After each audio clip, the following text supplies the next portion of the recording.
Usually, when we face a massive crisis, we look outward for a lifeline, like a mentor, a guru, or just some external force to pull us out of the fire. Right, yeah. That's the instinct. Exactly. We've got a really fascinating theological text specifically for you today. It's an excerpt from the Rhapsody of Realities devotional by Pastor Chris, and it's dated April 24th.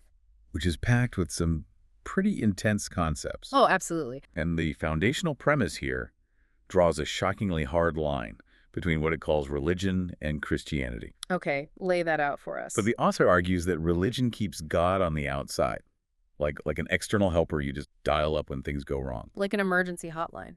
Yeah, precisely. Christianity, by contrast, puts God permanently on the inside.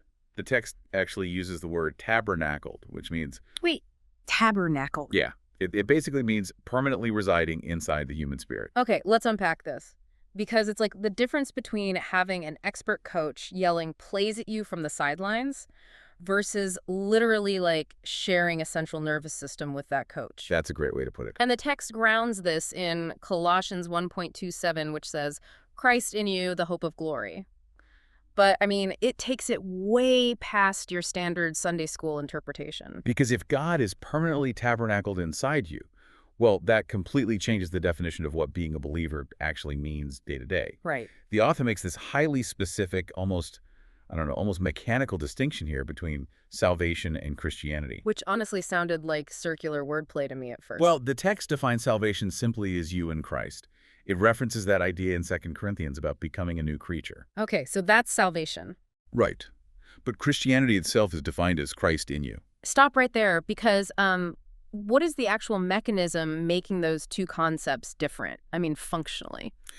So think of salvation as the legal change of address. You're moved into Christ. That's your new positional status. Okay, got it. But Christianity, according to this text anyway, is the biological reality of that shift.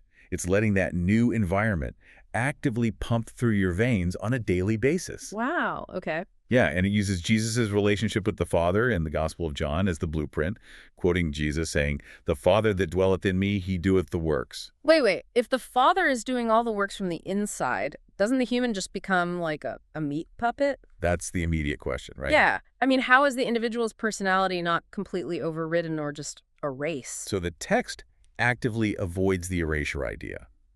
It describes the Father's life and righteousness being expressed through the person. Expressed through. Yeah, the human is still fully there, but they become the conduit for this divine expression. The author literally calls it the unveiling of divinity from within you. And the claims about what happens when that divinity unveils are just absolute. Oh, completely. I mean, the text states this internal presence eradicates death, sickness, weakness, discouragement, failure, confusion. It's a huge list. It is. It promises total dominion over circumstances and even authority over Satan and hell. It describes this energy as the pulsating life of God. Pulsating. That's a very specific word choice. It is, and it's crucial because it implies something vital and, organic, not just a static belief. Right. The underlying logic is almost spatial. If you possess the literal pulsating source of life internally, things like failure or sickness, which are defined as decay or lack man, they physically cannot coexist in that same space. Okay, but let's look at reality for a second. Here's where it gets really interesting. Say a believer reads this at rhapsodyofrealities.org, feels completely fired up, and then, totally bombs a massive presentation at work. Or gets a terrifying medical diagnosis. Right, the real-world test. Yeah. Yeah. Does the text imply they've somehow lost this divine connection? Well, the text implies it's not lost, but forgotten. Forgotten? Yeah.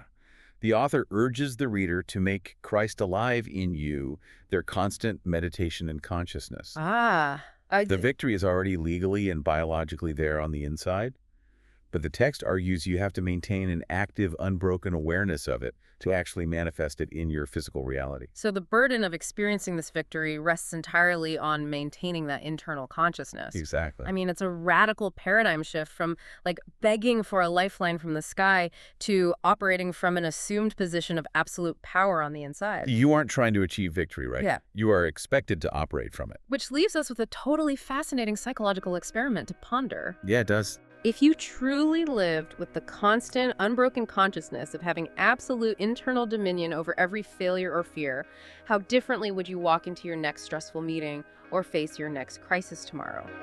We trust you were blessed by this episode.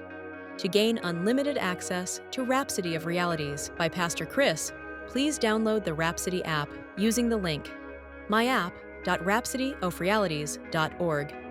God bless you.